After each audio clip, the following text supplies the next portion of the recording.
The Mississippi River ran thick and brown through St. James Parish, carrying secrets in its muddy depths. Along its banks, sugarcane plantations stretched like green prisons under the merciless summer sun of 1776.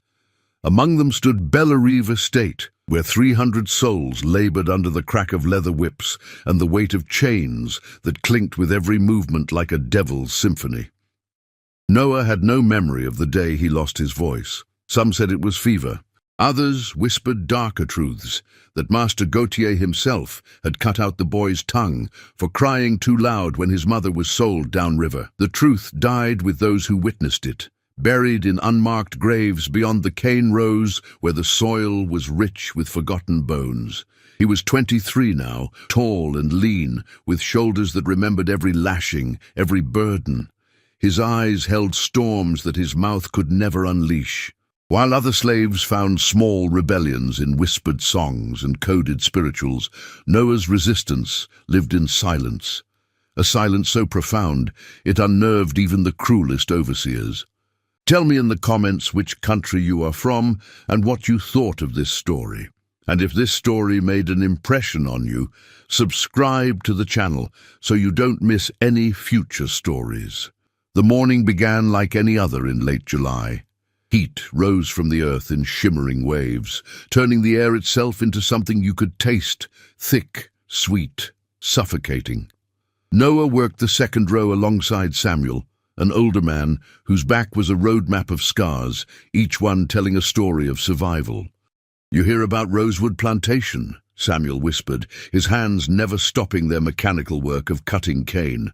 3 overseers found dead in the barn, throats cut clean, no sound, no witness, like a ghost done it. Noah's machete paused for just a moment before resuming its rhythm.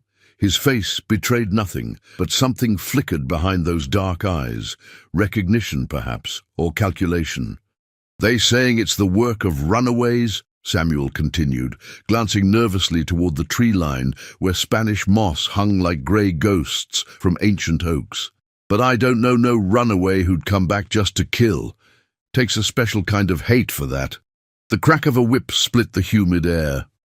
"You two! Less talking, more cutting!" Overseer Marcus Devereaux rode between the rows on a chestnut mare, his face red and peeling from too much sun and whiskey. He was the youngest of the 5 men who ran Bellerive's operations, barely 30, but already drunk with the power of life and death. His father owned the neighboring plantation, but Marcus preferred the sport of breaking spirits to the tedium of inheritance. Noah kept his head down, his machete singing through the cane stalks. But he watched. He always watched. Devereaux circled back, his horse's hooves crushing the cut cane into the mud. "You know, I've always wondered what goes on in that empty head of yours, Noah. All that silence must be lonely." He leaned down from his saddle, close enough that Noah could smell the bourbon on his breath. "Or maybe you're just stupid. That it? You stupid boy?" The other slaves had learned long ago not to intervene, not to even look. Help came with a price too terrible to pay. Noah raised his eyes slowly, meeting Devereaux's gaze with an intensity that made the overseer's smile falter for just a moment. There was something in that look, something ancient and patient and utterly without mercy. "Get back to work," Devereaux muttered, jerking his horse away with more force than necessary. As the sun climbed higher, painting the sky in shades of burning copper, the workers moved like shadows through the fields. The plantation bell would ring soon for the midday water break, 15 minutes to gulp down warm liquid from wooden buckets before returning to the endless rows. But Noah wouldn't be drinking water today. He had other plans. In the weeks since the killings at Rosewood, a pattern had emerged that only the slaves recognized. 3 more plantations, 7 more dead overseers and masters, always at night, always silent, always precise. The white folks blamed it on revolutionary agitators, on British sympathizers trying to destabilize the colonies through fear. They sent patrols, they tightened curfews, they beat information out of slaves until their own arms grew tired. But they never suspected the mute. As the afternoon wore on, Noah worked his way closer to the edge of the field nearest the bayou. The water there ran dark and still, reflecting nothing but shadows. Cypress knees jutted from the murky surface like the fingers of drowning men reaching for salvation that never came. Old Mama Bess sat in the shade near the water station, her ancient hands weaving palmetto fronds into baskets with practiced ease. She was the closest thing to a healer the quarters had, knower of roots and reader of signs. When Noah approached for water, she gripped his wrist with surprising strength. "Death follows you," she whispered, her milky eyes somehow seeing more than they should. "5 ravens I seen this morning, perched on the big house roof. 5 omens of blood to come." Noah's expression didn't change, but his fingers tightened around the water ladle. "They took everything from you," Mama Bess continued, her voice barely audible beneath the buzz of insects and distant shouts of overseers. "Your voice, your mama, your name. But vengeance won't bring none of it back. It'll just make more ghosts." He pulled his wrist free gently and drank, the water doing nothing to wash away the heat or the memories. When he met her eyes again, his message was clear. Some ghosts needed making. That evening, as shadows lengthened and slaves trudged back to their quarters for a meal of cornmeal and salt pork, Noah noticed something that confirmed what he'd suspected for days. Devereaux, along with 4 other men, head overseer James Colton, Master Gautier's nephew Philippe, slave trader Montgomery, and the plantation's foreman, Dutch Willem, gathered at the overseer's cabin at the far end of the property. They met there every Wednesday, Noah had learned, to drink, to gamble, to laugh about the day's cruelties, and plan tomorrow's torments. They thought themselves untouchable, these 5 men who held the power of gods over hundreds of lives. They were wrong. As darkness fell over Bellerive like a suffocating blanket, Noah sat in his assigned cabin with 7 other men. They ate in silence, too exhausted for conversation, too hopeless for dreams.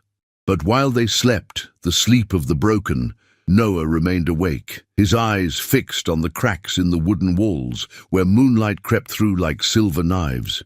He thought of his mother, dragged away screaming when he was 9 years old.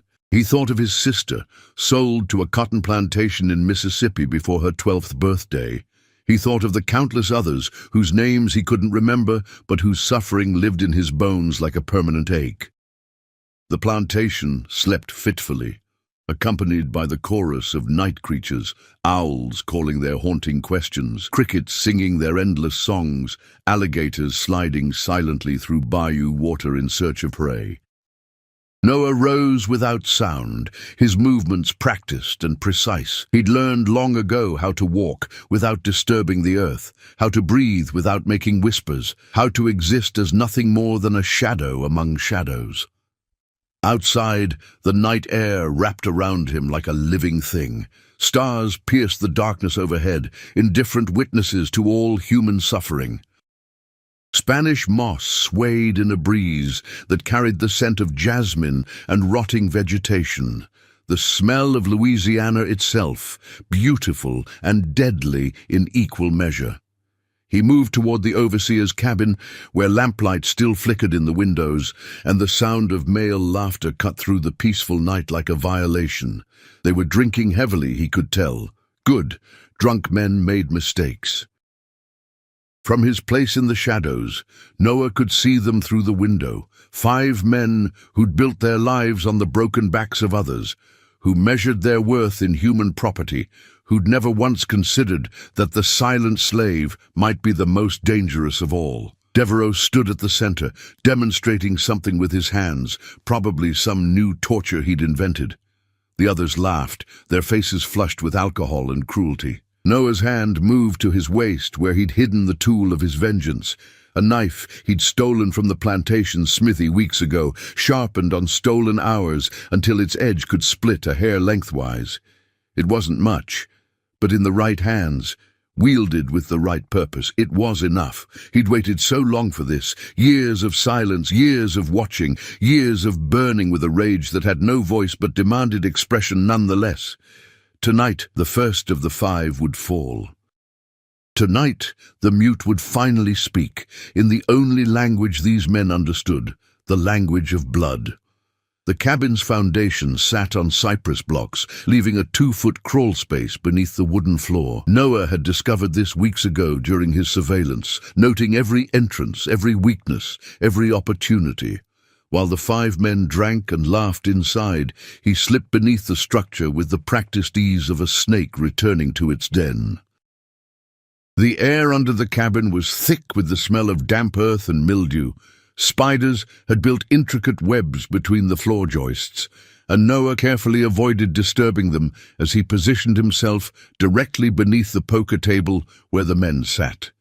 He could hear every word, every shuffle of cards, every clink of glass against wood. "I say we sell off the troublemakers before harvest," Devereaux's voice filtered through the floorboards. "Montgomery, you can get good money for strongbacks in Georgia, can't you?" "Always a market," the slave trader replied, his accent thick with origins somewhere in the Carolinas. "But why sell when you can break? A broken slave is a productive slave. A sold slave is profit only once." Dutch Willem laughed, a sound like gravel rolling downhill. The foreman was a massive man, Dutch by birth, who'd arrived in Louisiana with nothing and clawed his way to his current position through brutality that impressed even the plantation masters. "I say we start with that big one, Samuel. He's been looking too steady lately, too much hope in his eyes." Noah's jaw clenched. Samuel had 2 children in the quarters, a wife who sang hymns while she worked, and dreams of somehow buying their freedom, though the cost was impossibly beyond reach. He was a good man in a place that punished goodness. "Samuel's useful," James Colton interjected. The head overseer was 53, a veteran of managing human property across 3 plantations. His voice carried the weight of experience. "You want to break someone, break that quiet one. Noah, something about him gives me unease." "The mute?" Philippe Gautier laughed. "He's harmless, probably simple-minded. Besides, who'd believe anything he tried to communicate? The perfect slave, if you ask me. Can't talk back, can't spread dissent." "Maybe you're right," Colton conceded. "Still, sometimes the quiet ones are quiet because they're thinking." "Let him think all he wants," Devereaux said, his chair scraping as he stood. "His thoughts die with him, unspoken and unmourned. I'm going out to piss. Deal me out this hand." Noah heard the door open and close, heard Devereaux's boots on the wooden steps. This was the moment he'd been waiting for: isolation, darkness, and a man too drunk to be cautious. He slipped out from under the cabin and moved around to the side where a copse of palmetto and banana trees created deep shadows. Devereaux stood with his back to the night, relieving himself against the cabin wall, humming a tune popular in New Orleans brothels. Noah moved like memory itself, there and gone, inevitable and unstoppable. His knife found the spot just below Devereaux's ribcage, angling upward toward the heart, with a precision that came from weeks of studying anatomy on butchered pigs. The overseer's humming stopped mid-note, replaced by a wet gasp that never became a scream. Noah held him as he died, feeling the life drain away in violent shudders. He watched Devereaux's eyes go wide with understanding and terror, saw the exact moment when the man recognized his killer, and understood that all his cruelty had finally come home. "For my mother." Noah's lips formed the words his voice couldn't carry. "For my sister. For everyone you ever hurt." When Devereaux's body went slack, Noah lowered him carefully to the ground and arranged him almost peacefully, except for the knife protruding from his chest like an accusation.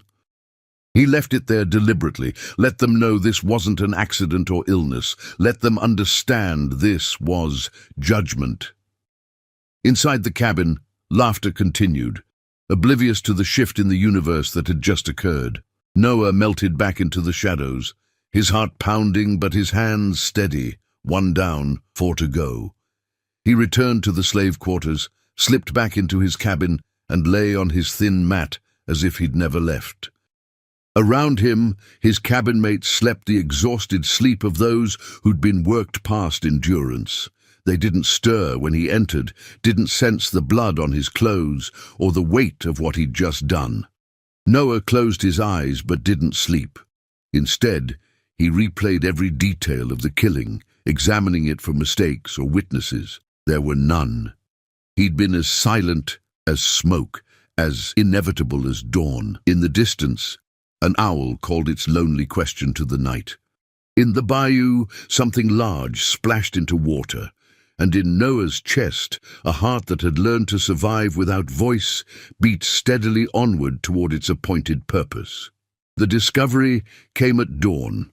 A slave woman heading to the cookhouse to start breakfast preparations stumbled upon Devereaux's body and screamed loud enough to wake the entire plantation. Within minutes, chaos erupted. Overseers shouting orders, dogs barking, the master himself emerging from the big house in his nightclothes. Noah joined the other slaves, gathering at a safe distance, watching the white folks run about like disturbed ants.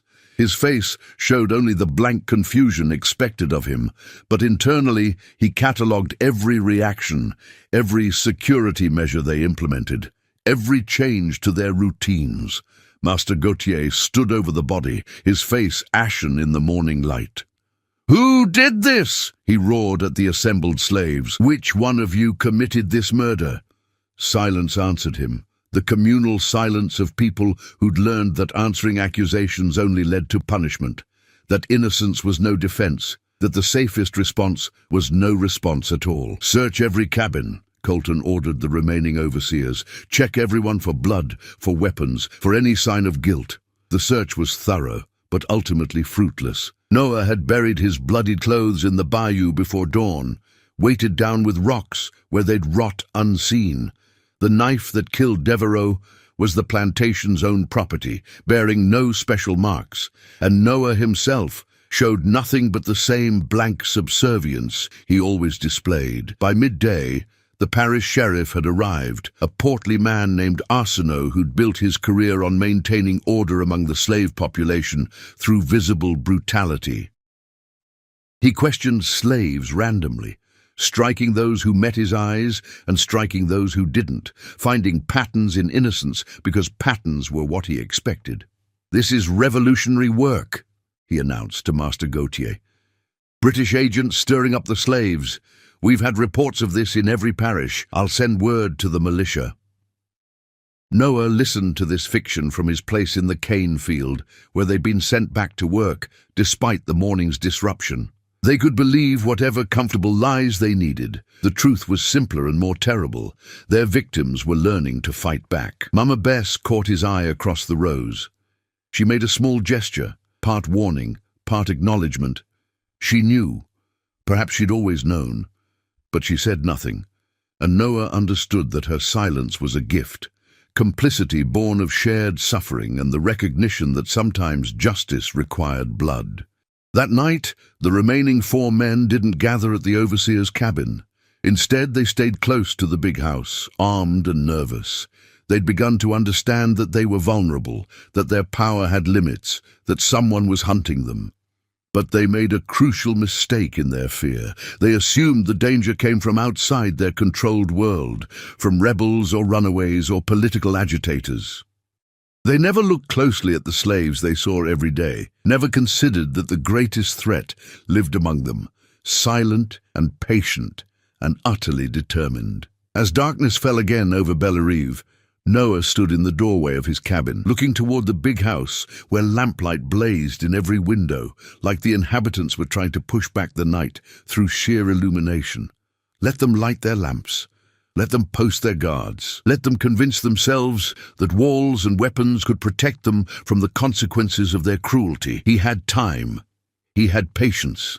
And he had 300 souls who, whether they knew it or not, were watching him rewrite the rules of their captivity with every drop of blood he spilled. 4 ravens remained, and the silent storm had only just begun. 3 days passed after Devereaux's murder, and Bellerive plantation existed in a state of suspended terror. The white overseers moved in pairs, never alone, always armed. The slaves worked under heavier surveillance, every movement watched, every gesture scrutinized for signs of conspiracy. Master Gautier had brought in additional men from neighboring plantations, hard-faced enforcers who walked the property with rifles and suspicious eyes. But suspicion without direction is merely paranoia, and paranoia makes men careless in different ways. Noah worked the fields as he always had, his machete rising and falling with mechanical precision. The other slaves gave him space now, though whether from fear or respect, he couldn't tell. Samuel no longer whispered news to him. Mama Bess watched him from a distance, with eyes that held both sorrow and understanding. Even the children, who once played near the work crews, stayed away as if sensing something dangerous in his silence. The investigation had yielded nothing. Sheriff Arsenault had arrested 2 slaves from a neighboring plantation on suspicion alone, torturing them publicly to extract confessions that never came because there was nothing to confess. They hanged anyway, their bodies left swinging from an oak tree as a warning. Justice in Louisiana meant someone had to pay, guilty or not. Noah watched the executions from the field, his face betraying nothing, while rage crystallized further in his chest. 2 more innocent souls added to the ledger. 2 more reasons why the 4 remaining men had to die. Montgomery, the slave trader, was the first to break from the group's nervous cohesion. Business couldn't wait, and there was profit to be made in human misery, regardless of danger. He announced he'd be traveling to New Orleans to arrange sales, and despite protests from the others, he departed on a Thursday morning with a wagon and 2 slaves he'd recently purchased from a bankrupt plantation upriver. Noah learned of this from the stable hands who prepared Montgomery's horses. The trader would take River Road, the main route following the Mississippi's curves toward the city.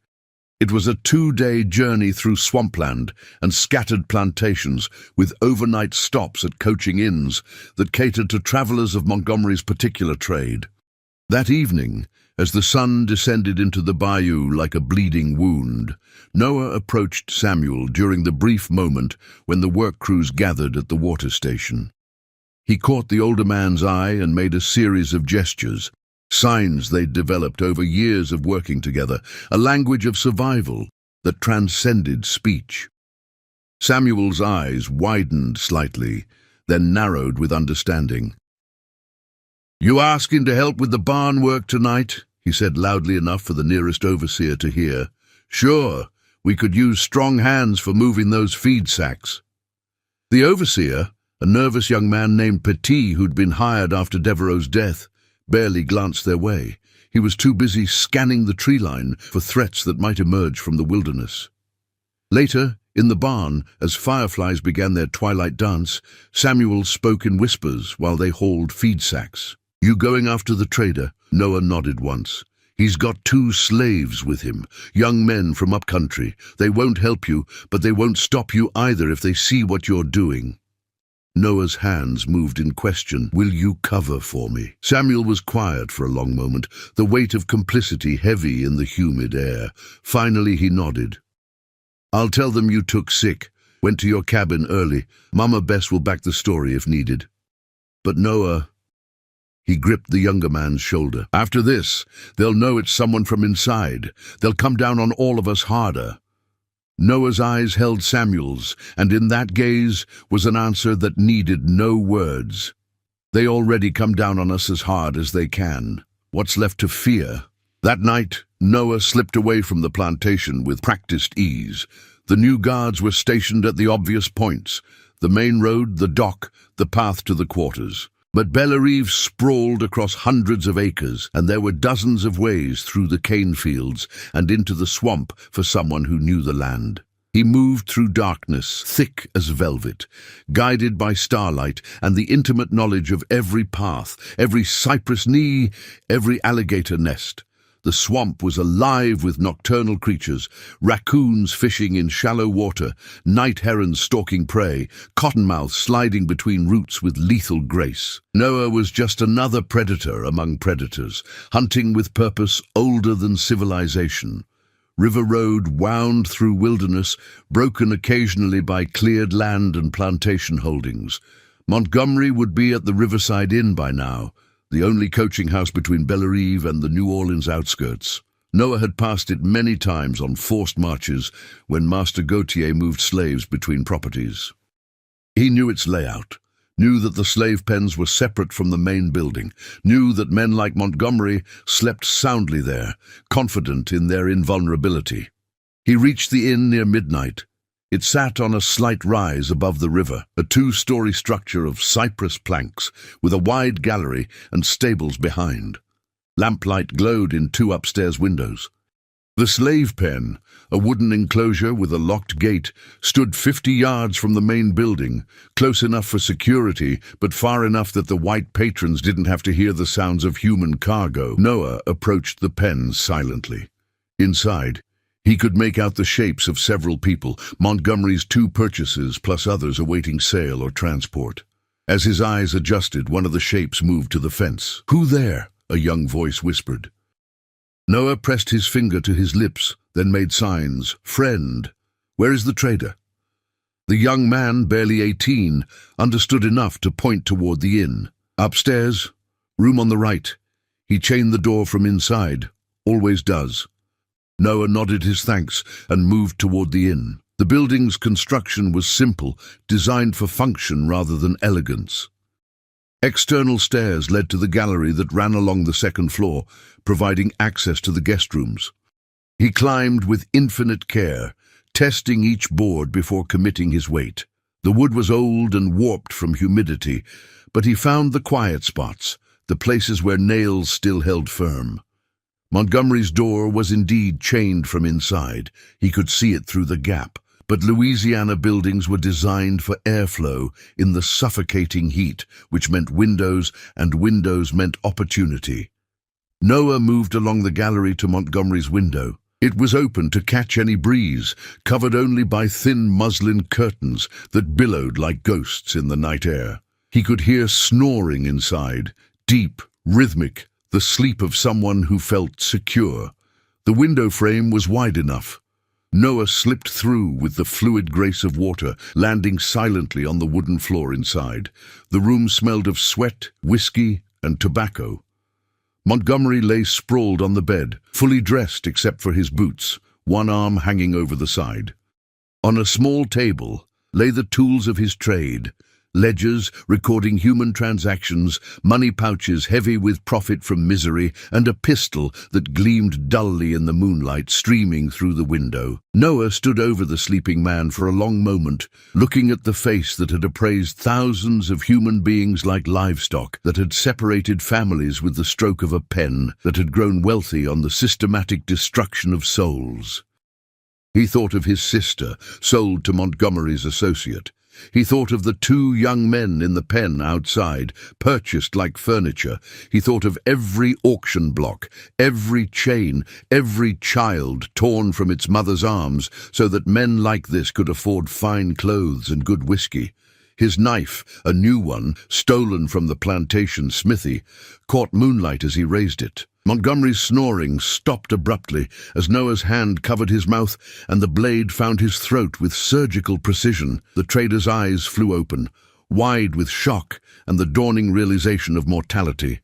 He tried to struggle, but Noah's weight pinned him, and the wound was already too severe. Blood poured dark and hot, soaking into the mattress, dripping to the floor with soft pattering sounds. Noah held him until the struggling ceased, until Montgomery's eyes went glassy and fixed on something beyond this world. Then he cleaned his blade on the dead man's shirt and moved to the window. Before leaving, he took the keys to the slave pen from Montgomery's jacket. Not part of his plan, but an opportunity that presented itself. He'd learned to recognize such moments, small chances to do more than just kill, to actually liberate. Back on the gallery, he descended as silently as he'd climbed. At the slave pen, he unlocked the gate and swung it open. The young man who'd spoken earlier stepped forward hesitantly. "What you doing?" Noah gestured.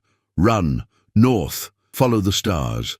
"They'll hunt us," another voice said from the darkness. Noah pointed emphatically toward the open gate, then made a pushing motion. "Go, now." Understanding passed between them. Whatever this silent man's purpose, he'd given them something precious, choice. Whether they used it was up to them. As Noah disappeared back into the swamp, he heard the first tentative footsteps of people emerging from the pen, then faster movement, then the sound of bodies crashing through undergrowth as they scattered in different directions. Some would be caught. Some might make it to free territory. But for a brief moment, they'd been given back their agency. He reached Bellerive before dawn, slipping back into his cabin where Samuel had indeed covered his absence. The older man met his eyes in the darkness and nodded once, asking no questions. The news of Montgomery's murder reached the plantation by mid-morning, carried by a rider from the Riverside Inn. This time, Sheriff Arsenault arrived with a posse of 20 men. The escaped slaves had been the final evidence he needed to confirm his theory of organized rebellion. "This is insurrection," he announced to the gathered plantation owners who'd been summoned. "Coordinated attacks on white authority. We need to respond with overwhelming force." Master Gautier's face had gone pale, 2 of his men dead in less than a week. His nephew Philippe stood beside him, looking nervous and diminished. Colton, the head overseer, had begun wearing 2 pistols and a knife at all times. Dutch Willem, the foreman, had stopped sleeping entirely, his eyes red-rimmed and darting. They instituted martial law on the plantation. No slave was allowed outside the quarters after sunset. Work crews were to be supervised at triple the normal ratio. Anyone showing suspicious behavior would be arrested and questioned with extreme prejudice. But Noah had anticipated all of this. He'd studied these men for years, understood how they thought, how they reacted to fear. They would tighten security at the predictable points and ignore the spaces between, convinced that their authority was shield enough against consequences. They were wrong. That night, as guards patrolled the obvious routes and the remaining 3 targets huddled together in the big house behind locked doors and armed men, Noah lay on his mat and planned the next phase. 3 ravens remained, but they were finally beginning to understand they were prey. The challenge now wasn't just killing, it was doing so in a way that would break them psychologically before ending them physically. He thought of the old stories Mama Bess told, of spider tricksters and patient hunters. Sometimes the kill mattered less than the hunt itself. Sometimes making your prey know they were being stalked was its own form of justice. Outside, an owl called its question to the indifferent stars. In the bayou, something screamed. Prey or predator, it was hard to tell. And in the big house, 3 men who'd built their lives on others' suffering tried desperately to sleep, while the silent storm gathered strength in the darkness beyond their walls. The atmosphere at Bellerive Estate transformed in the days following Montgomery's murder. What had been a place of brutal routine became something closer to a military encampment. Sheriff Arsenault's posse camped on the grounds, their tents forming a defensive perimeter around the big house. Patrols ran constantly, rifles loaded, dogs straining at leashes as they searched for scents of rebellion. The slaves endured this new regime with the same stoic endurance they applied to everything. Heads down, voices quiet, survival the only goal that mattered. But beneath the surface, something had shifted. Whispers traveled through the quarters at night, stories about a silent avenger, speculation about which master might fall next. Noah heard these whispers but gave no indication. He worked his rows, ate his meals, and existed in the margins of attention where he'd always been safest. But he watched. Always watched. The 3 remaining men, Philippe Gautier, James Colton, and Dutch Willem, had essentially imprisoned themselves in the big house. They took their meals together, slept in adjacent rooms, and moved through the mansion like ghosts of their former authority. Master Gautier had departed for New Orleans to appeal to the colonial governor for military protection, leaving his nephew in nominal charge. Philippe was 32, soft-handed, and weaker-willed than his uncle. He'd inherited his position through blood, rather than capability, and the pressure of command in a crisis was revealing every inadequacy. Noah had observed him for years, watched how he flinched at loud sounds, how he drank to steady his nerves, how he derived his limited courage from the presence of harder men. Colton, by contrast, was a survivor. 53 years of managing slaves across multiple plantations had honed instincts for danger. He slept lightly, trusted no one, and had already made contingency plans to flee if the situation deteriorated further. Noah recognized in him a predator's awareness. This one would be difficult to catch off guard. Dutch Willem was different again. The massive foreman had built his reputation on physical intimidation and casual violence. He was a bull in human form, all muscle and rage, with little space for fear. But even bulls can be led to slaughter if you understand their nature. On the 7th day after Devereaux's death, an opportunity presented itself in the form of a broken levee. The Mississippi's water level had been rising with summer rains upriver, and one of the earthen walls that protected Bellerive's lower fields gave way during the night. By dawn, muddy water was flooding into acres of young cane, threatening to destroy a significant portion of the harvest. Every available hand was mobilized to repair the breach, slaves working alongside hired men, even some of the posse members pitching in because a destroyed plantation meant no payment for their services. The usual hierarchies broke down in the face of immediate crisis. Masters worked near slaves. Guards set aside rifles to haul sandbags. Chaos created gaps. Willem took charge of the repair effort, bellowing orders and physically moving men into position like chess pieces. He thrived in this environment, finally able to channel his nervous energy into productive violence against the river itself. Noah was assigned to a crew cutting cypress poles for reinforcement.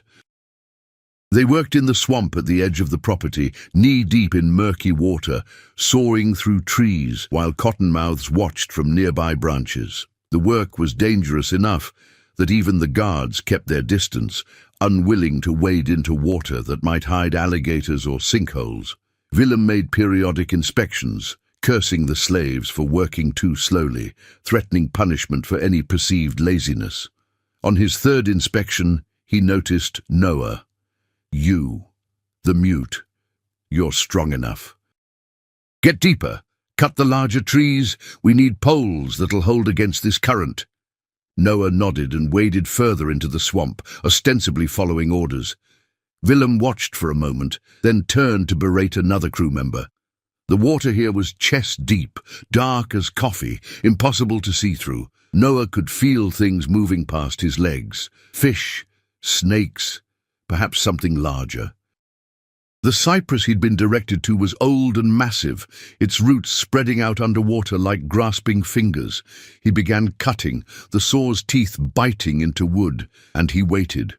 Willem returned 20 minutes later, alone this time, having sent his assistant to check on another crew. He stood at the water's edge, hands on hips, surveying the work with a critical eye. "That one's too small," he shouted at Noah. "The one next to it, cut that instead." Noah moved to the indicated tree, which stood deeper still, in an area where the current from the broken levee ran stronger. He began sawing, his movements deliberate, calculated. Willem, impatient with progress everywhere, waded into the water. "Like this," he said, reaching for Noah's saw to demonstrate. "You have to angle the cut properly or the whole thing'll fall wrong." It was the moment Noah had been waiting for.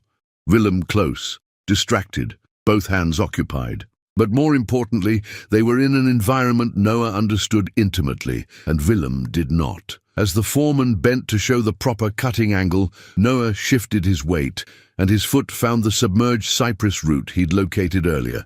He pushed off it hard, his shoulder driving into Willem's chest with sudden force.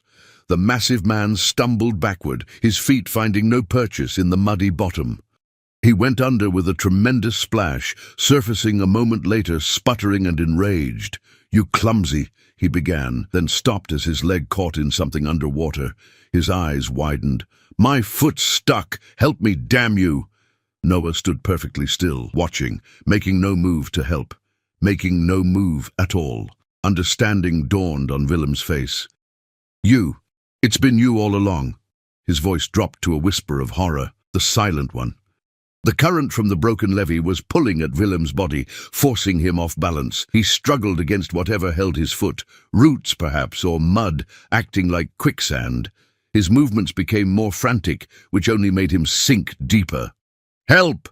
he screamed toward where the other work crews labored. "Someone help me!" But the sound of sawing and hammering was too loud, and everyone was focused on their own desperate work to save the harvest. No one heard. No one came. Noah watched Willem drown with the same patient attention he brought to everything. It took longer than knife work. The big man was strong and fought hard against the water and mud and roots that claimed him. He cursed Noah, pleaded with him, offered him anything and everything in exchange for help. But Noah had been offered nothing when his mother was dragged away. Nothing when his sister was sold. Nothing during every lashing, every humiliation, every day of slavery. Why should he offer anything now? When Willem finally went under for the last time, Noah waited another full minute to be certain. Then he swam to where the body had disappeared and reached down until he found the foreman's jacket. He pulled hard, creating the appearance that he'd been trying desperately to save the man. He swam back to shallow water and ran stumbling toward the nearest work crew, his face a mask of panic and distress. He grabbed Samuel and pulled him toward the deep water, gesturing frantically. "What happened?" Samuel shouted. "Where's Willem?" Noah pointed to the dark water, made drowning motions, then pointed to himself and made pulling gestures, the universal signal of someone who'd tried and failed to save another. Within minutes, the accident site swarmed with men. They pulled Willem's body from the water an hour later, bloated and muddy. Sheriff Arsenault examined it carefully, looking for signs of foul play, but found only the evidence of a man who'd waded too deep, stepped wrong, and drowned before help could arrive. "Tragic accident," Arsenault announced, though his tone held suspicion. But an accident nonetheless. Several white men had witnessed Noah apparently trying to save Willem, swimming desperately to help, even as the currents threatened to pull him under as well. The mute slave had done everything possible, they said, more than some men would have done for a master who'd regularly beaten him. Colton stared at Noah during the sheriff's investigation, his old eyes calculating. He didn't believe in the accident, Noah could tell, but belief without proof was worthless, and there was no proof. Only a strong current, dangerous water, and a man who'd taken one risk too many. That night, Philippe Gautier called an emergency meeting in the big house. Only 2 of the 5 now remained, himself and Colton. The realization had finally penetrated that they were being systematically eliminated, that their deaths were connected, that accident and murder were proving indistinguishable in execution. Noah learned of this meeting from one of the house servants who brought food to the quarters. The woman whispered the news while distributing cornbread and beans. "Master Philippe is terrified," she said quietly. "Talking about closing the plantation, selling everyone, moving back to France. Colton's trying to convince him to stay, but he's scared too, just hides it better." "They should be scared," Samuel muttered beside Noah. "Evil always catches up eventually." Mama Bess, sitting nearby with her basket weaving, began humming an old spiritual. The words were about crossing rivers and finding freedom, but the tune held something darker, the sound of judgment coming like thunder across water. Noah ate his meal slowly, thinking, 3 dead, 2 remaining. But these last 2 would be the hardest. They were fully alert now, surrounded by guards, taking no chances. Direct action would be nearly impossible. Nearly. As darkness settled over Bellerive like a funeral shroud, Noah stepped outside his cabin and looked toward the big house. Every window blazed with light. Shadows of armed men moved behind curtains.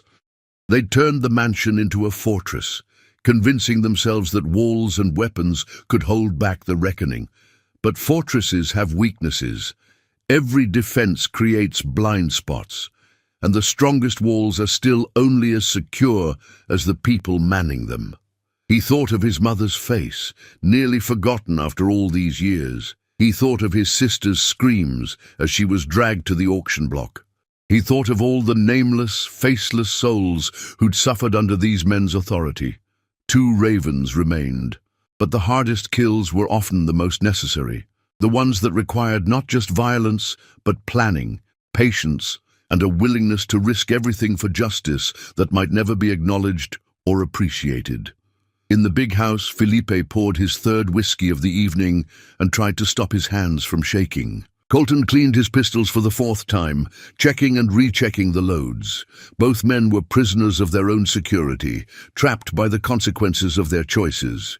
And in the quarters, a mute slave sharpened a stolen knife and thought about fear and power and the terrible mathematics of vengeance that demanded completion regardless of cost. The endgame was approaching. 2 more deaths would balance the scales, or as close to balance as this broken world allowed. After that, Noah didn't think much about his own survival. Revenge wasn't about living to enjoy the aftermath. It was about making sure the guilty paid their debts before death claimed everyone equally. 2 ravens, 2 more nights, and then silence would finally speak its full truth. Master Gautier returned from New Orleans on a Thursday afternoon, accompanied by a squad of 10 colonial militia soldiers. They arrived with military precision, their uniforms crisp despite the journey, rifles carried with the casual competence of men who'd seen combat. Their commanding officer, a Captain Beaumont, was a scarred veteran of frontier campaigns against native tribes. The plantation slaves watched this arrival with carefully neutral faces, but Noah read the message clearly. The authorities were taking the threat seriously now. 3 deaths had been dismissed as isolated incidents. Willem's drowning had raised uncomfortable questions. The pattern was too obvious to ignore anymore. That evening, Captain Beaumont assembled the entire plantation, whites and enslaved alike, in the area between the big house and the quarters. "I understand you've experienced troubles here," he announced, his voice carrying the authority of military command. "But I want to be clear. This ends now. My men will establish order through whatever means necessary. Anyone, white or black, found breaking curfew, acting suspiciously, or threatening the peace will be dealt with harshly." He let that threat hang in the humid air before continuing. "Furthermore, I'm implementing new security protocols. All slaves will be accounted for twice daily, dawn and dusk. Work crews will be assigned permanent supervisors, and any violations will result in collective punishment." Collective punishment. Noah understood the tactic: make everyone responsible for each individual's actions, turning the community against itself through fear of shared consequence. It was effective because it was cruel. That night, the big house resembled a military compound.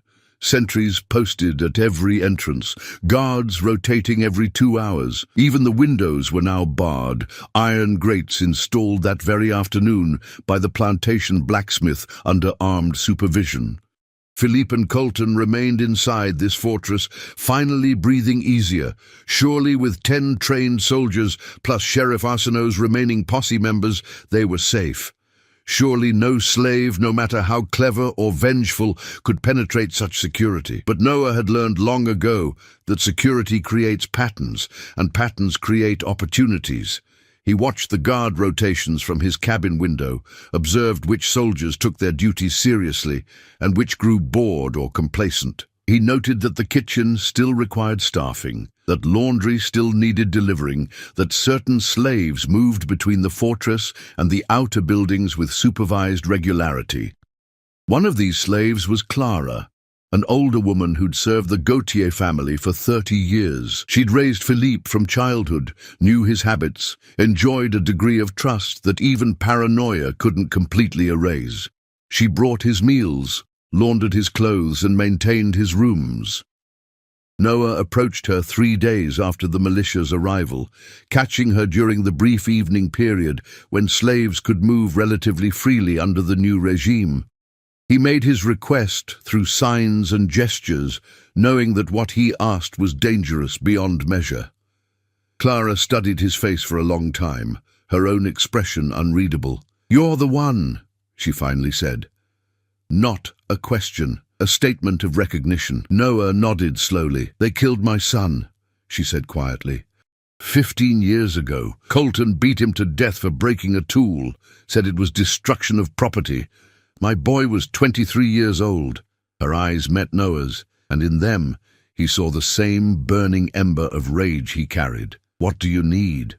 That night, Clara served dinner to Philippe and Colton in the main dining room, under the watchful eyes of 2 soldiers. She placed their plates, poured their wine, and moved with the invisible efficiency of a lifetime servant. Neither man noticed when she left Philippe's napkin slightly askew, positioned to fall if he reached for his wine glass. Neither saw her place Colton's fork just half an inch too far to the left, requiring him to lean slightly forward to grasp it. These tiny adjustments meant nothing, but they would mean everything later. After dinner, as Philippe retired to his room, Clara turned down his bed and laid out his nightclothes. She also unlocked the window grate, just one of the 4 latches, the one closest to the hinges, where it would be least noticeable, but sufficient to allow the grate to swing open with force. "Miss Clara," Philippe said, his voice slurred from wine and exhaustion. "Thank you for everything. You've been like family to me." She smiled, the same smile she'd worn for 30 years while watching the family she'd raised grow wealthy on stolen lives. "You're welcome, Master Philippe. Sleep well." At midnight, the guard rotation changed. The 2 soldiers stationed outside Philippe's second-floor bedroom were replaced by 2 others, younger men, less experienced, already tired from a day of adapting to Louisiana's oppressive heat. At 1 in the morning, Noah moved. He'd prepared meticulously, studying the mansion's exterior for weeks, identifying handholds and roots invisible to those who didn't know where to look. The cypress siding had warped over years of humidity, creating gaps and grips. The decorative shutters provided footholds. The gallery roof, accessible from a drainage pipe, led directly to the second-floor windows. He climbed in absolute silence, his body remembering every lesson learned from years of moving unseen through a world that would punish visibility. The soldiers patrolling below never looked up. Human nature rarely expects threats from above. Philippe's window, with its partially unlocked grate, was exactly where Clara had described. Noah applied pressure, and it swung open with only the softest creak. He slipped inside, landing in a crouch on the bedroom floor. Philippe slept fitfully in his 4-poster bed, covers tangled around him, face slack with wine-induced unconsciousness. The room smelled of tobacco, sweat, and fear-induced insomnia that no amount of alcohol could fully erase. Noah stood over him, knife in hand, looking at this man who'd inherited the power of life and death through accident of birth. Philippe had never personally wielded a whip, had never directly ordered a killing, but his passive acceptance of the system, his willingness to profit from others' suffering without questioning the morality, made him complicit in every cruelty the plantation had witnessed. For his mother, Noah thought, for his sister, for Clara's son, for every soul ground into dust to maintain Philippe's comfortable existence. The killing was swift and silent. Philippe's eyes opened briefly at the end, registering confusion more than fear, as if he couldn't quite understand how death had found him inside his fortress. Then his gaze went distant, seeing something beyond this world, or perhaps seeing nothing at all. Noah didn't linger.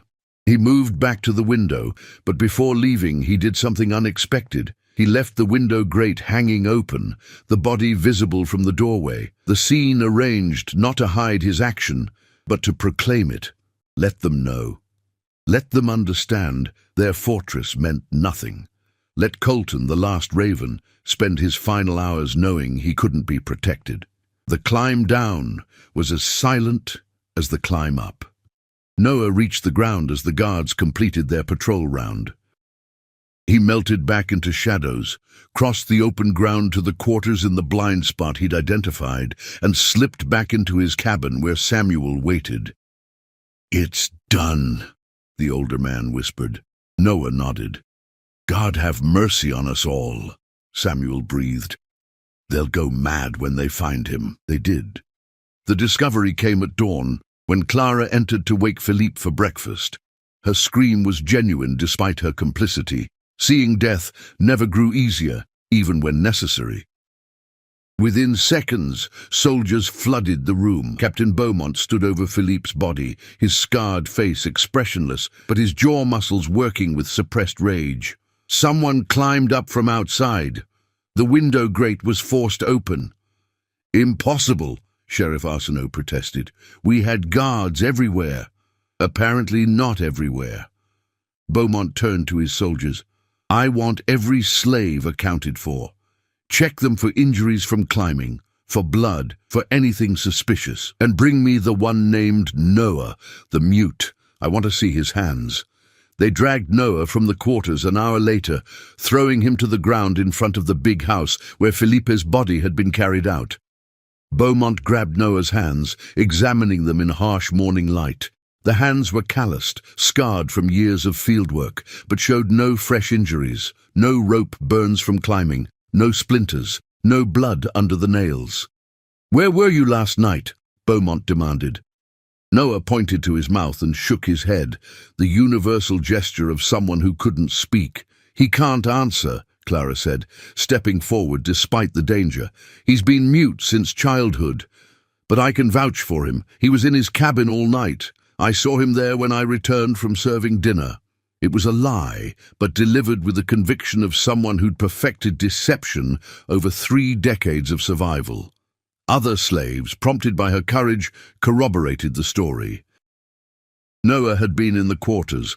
Multiple people had seen him. He couldn't possibly have climbed to a second-floor window without anyone noticing. Beaumont didn't believe them, but belief without evidence was insufficient. He had Noah stripped and examined for any sign of recent activity. They found nothing. Noah had been too careful, had washed in the bayou before returning, had left no physical evidence of his climb. "Lock him up anyway," Beaumont ordered, "along with a dozen others. We'll get to the truth eventually." They threw Noah into one of the storage sheds, converted to a makeshift prison, along with Samuel, Clara, and 10 other slaves, chosen seemingly at random. The door was barred, guards posted outside. Inside, in the stifling darkness, Clara spoke quietly. "One more. Just Colton left.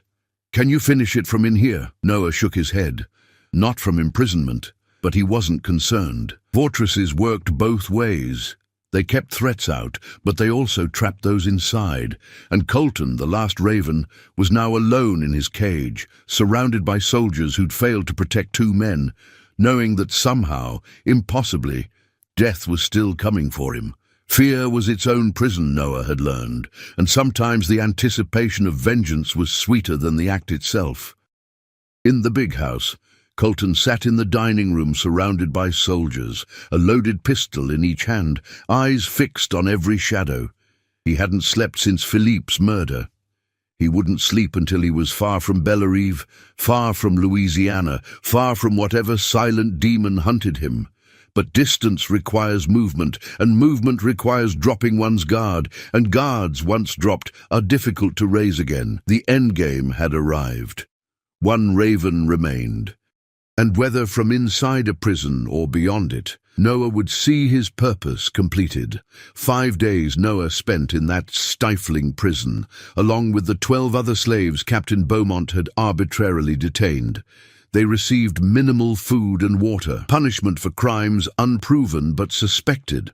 Outside, they could hear the plantation continuing its operations under martial law, the sounds of whips and shouting, of normal cruelty supplemented by paranoid fear. On the 3rd day, they heard horses and wagons arriving. Beaumont was bringing in slave catchers from as far as Mississippi, men whose expertise lay in tracking runaways and breaking conspiracies.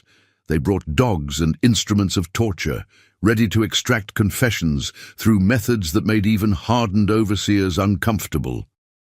Clara prayed in the corner, her lips moving silently. Samuel sat with his head in his hands, perhaps regretting his complicity. The others endured with the blank patience of people who'd learned that suffering eventually ended one way or another. But Noah planned. The shed where they were imprisoned was old, built decades before the current mansion. Its boards had warped with age and humidity, and the roof leaked during rains. On the second night, during a thunderstorm that turned the air into soup and the ground into mud, Noah began working on a loose board near the back wall. The guards outside were huddled under the eaves, trying to stay dry, their attention on their own discomfort rather than on impossible escapes. Noah worked the board silently, patiently, pulling it incrementally until finally it came free with a soft crack masked by thunder. The gap was narrow but sufficient. Noah squeezed through, his body remembering how to make itself small, how to compress and twist in ways that seemed impossible. He emerged into the storm-lashed night, into darkness so complete it felt solid. He didn't run. Running implied panic, and panic led to mistakes. Instead, he walked with purpose toward the big house. Just another shadow in a night full of them, just another shape moving through rain that fell like judgment. The mansion blazed with light despite the late hour. Colton hadn't slept properly in days, surviving on coffee and terror. Beaumont had stationed soldiers throughout the house, 2 in every hallway, 4 at the main entrance, 6 patrolling the grounds despite the weather. But Noah had learned something watching these military men. They were trained for conventional threats. They expected attacks from the obvious directions, anticipated violence that announced itself. They'd never encountered someone who'd spent a lifetime learning to exist in the spaces between attention.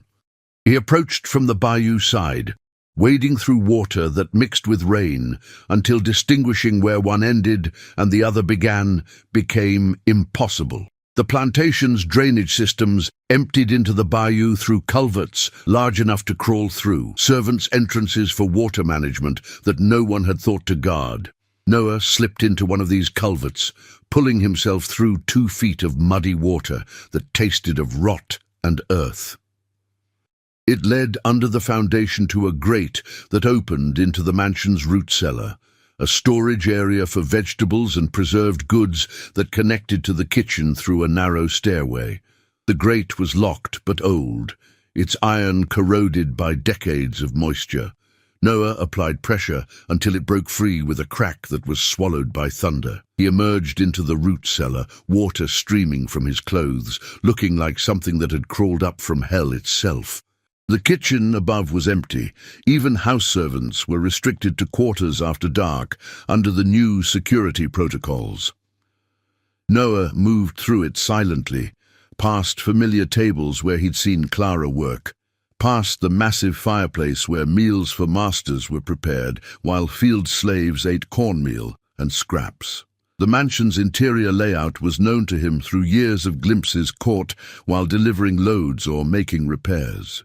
He knew which floorboards creaked, which doors had hinges that needed oil, which rooms connected to which hallways.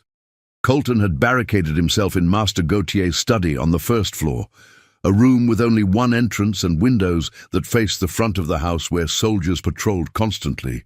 It was perhaps the most defensible position in the building, which was exactly why he'd chosen it.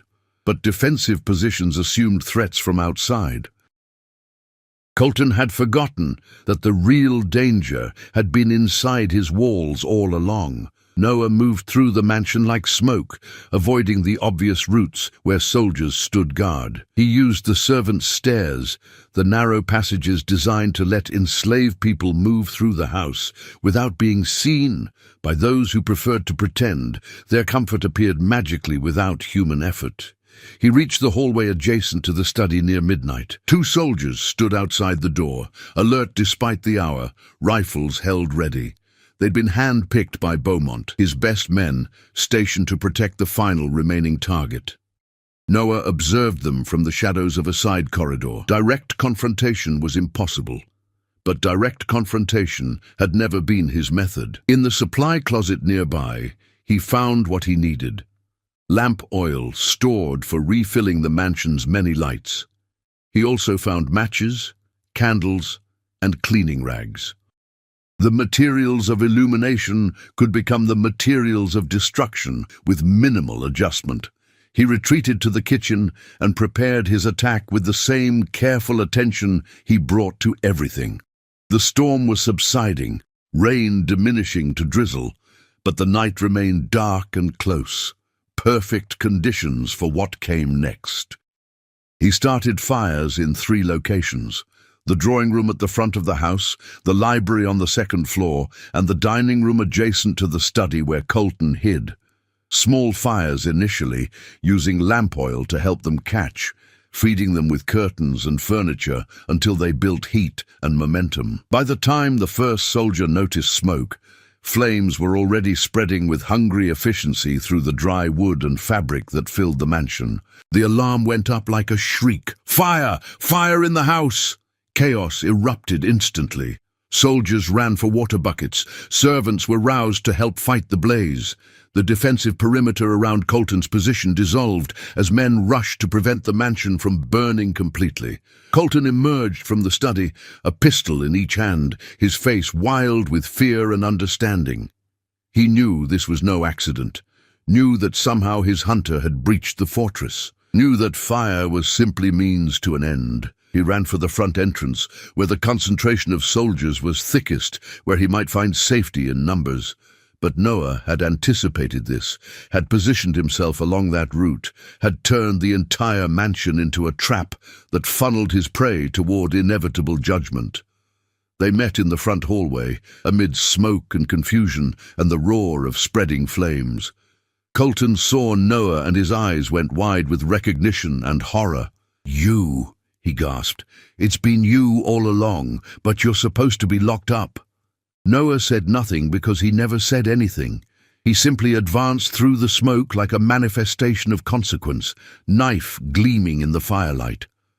Colton raised both pistols and fired. The shots went wild, panic and smoke destroying his aim. Noah felt one bullet pass close enough to stir his hair, but neither found flesh. Then he was on the older man, inside his guard before Colton could reload. The knife struck once, twice, finding the spaces between ribs where death lived waiting for invitation. Colton crumpled, his pistols clattering to the floor, his hands grasping at Noah's shirt. "Why?" he choked out, blood bubbling on his lips. "What did we do to you?" Noah bent close, his lips forming words his voice couldn't carry. Everything. He held Colton as the life drained away, as the last raven fell, as the mathematics of vengeance finally balanced. Around them, the mansion burned, and soldiers shouted, and the old order literally went up in flames. When Colton's eyes went glassy, Noah lowered the body gently and stood. The fire was spreading faster now, consuming everything it touched. He needed to leave before the structure collapsed, but as he turned toward an exit, Captain Beaumont appeared through the smoke, his rifle leveled at Noah's chest. "I knew it was you," Beaumont said, his voice calm despite the chaos. "Knew from the beginning, though I couldn't prove it. You're a ghost, aren't you? Walking dead man who refused to stay buried." Noah met his gaze steadily, making no move toward weapon or escape. If this was where his story ended, he'd already accomplished his purpose. 5 men dead, 5 debts paid. His mother and sister could rest easier in whatever afterlife existed for slaves who died unmourned. Beaumont's finger tightened on the trigger. Then a section of ceiling collapsed between them, sending up a shower of sparks and burning timber. When the flames cleared, Noah was gone, vanished back into smoke and shadows as completely as if he'd never existed. He fled through the mansion's burning skeleton, through passages filling with smoke, through doorways framed in fire. He reached the kitchen as the rear wall began to collapse, dove through the root cellar entrance as floor joists gave way above him, and crawled back through the culvert as the mansion's death throes echoed behind him. He emerged into the bayou, into water and mud and blessed darkness. Behind him, Bellerive's great house burned like a funeral pyre, visible for miles, announcing the end of one era and perhaps the beginning of another. By dawn, only blackened walls remained standing. 5 bodies were recovered from the ruins.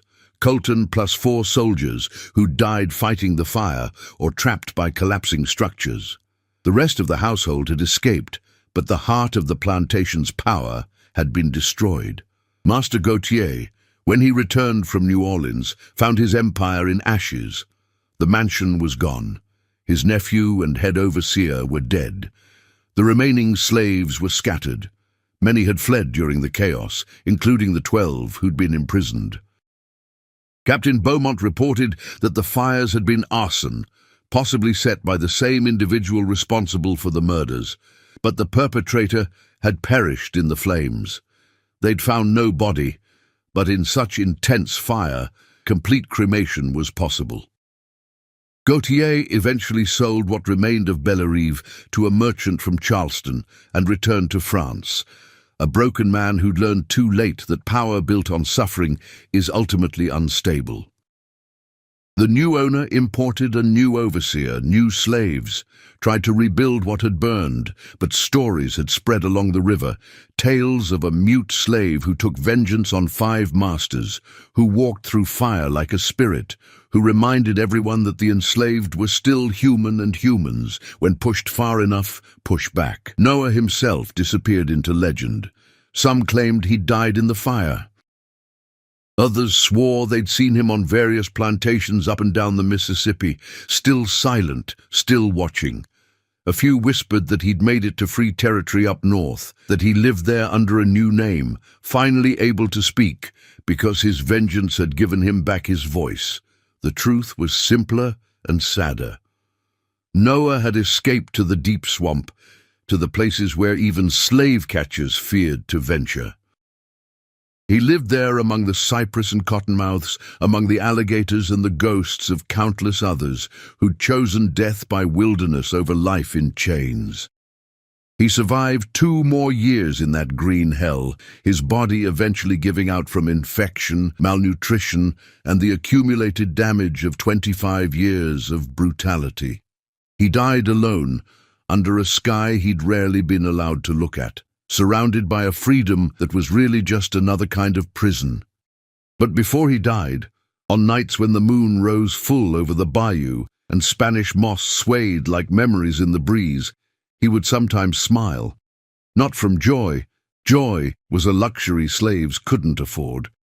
But from satisfaction, the knowledge that he'd done what needed doing, that 5 men who'd built their lives on cruelty had paid the final price, that somewhere, somehow, the souls of his mother and sister knew they'd been avenged. Mama Bess, who survived the fire and lived another 20 years, would sometimes tell the story to young slaves who arrived at whatever plantation she'd been sold to.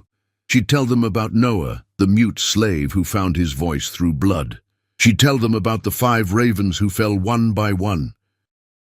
She'd tell them that silence could be its own kind of weapon, that patience was sometimes the sharpest blade, that vengeance, while it couldn't undo suffering, could at least ensure suffering was answered. And at the end of her story, she'd always add the same benediction. They took his voice, but they couldn't take his will. And will, children, is the one thing they can never steal if you refuse to surrender it. Remember that. Remember Noah. Remember that silence can scream louder than any words. The story spread through the whispered networks that connected plantations across the South. It became a parable, a warning, a small flame of resistance that refused to be extinguished. The details changed with each telling. Sometimes Noah escaped to freedom, sometimes he died fighting, sometimes he simply vanished like smoke on water. But the core truth remained, that even in a system designed to break every spirit, to silence every voice, to reduce humans to property, even there, resistance was possible, vengeance was possible, justice, in whatever rough and bloody form it took, was possible. Louisiana remembered Noah long after the war that eventually came, long after emancipation, long after Bellerive's ruins were reclaimed by swamp and time. Old folks would point to the place where the mansion had stood and tell their children and grandchildren about the silent slave who spoke through action, who reminded masters they were mortal, who proved that no chain was strong enough to bind the human desire for retribution. And on certain nights, when the wind moved through the cypress trees in just the right way, and the bayou water ran dark and still as memory, some claimed they could still hear it. Not a voice exactly, because Noah never had a voice, but something, a presence, a reminder, a promise that suffering unanswered is a debt that eventually comes due, and that silence, given time and purpose, can thunder louder than any storm. 5 masters, 5 deaths, 1 mute slave. And a story that refused to die, because truth, once spoken in blood, can never be fully silenced.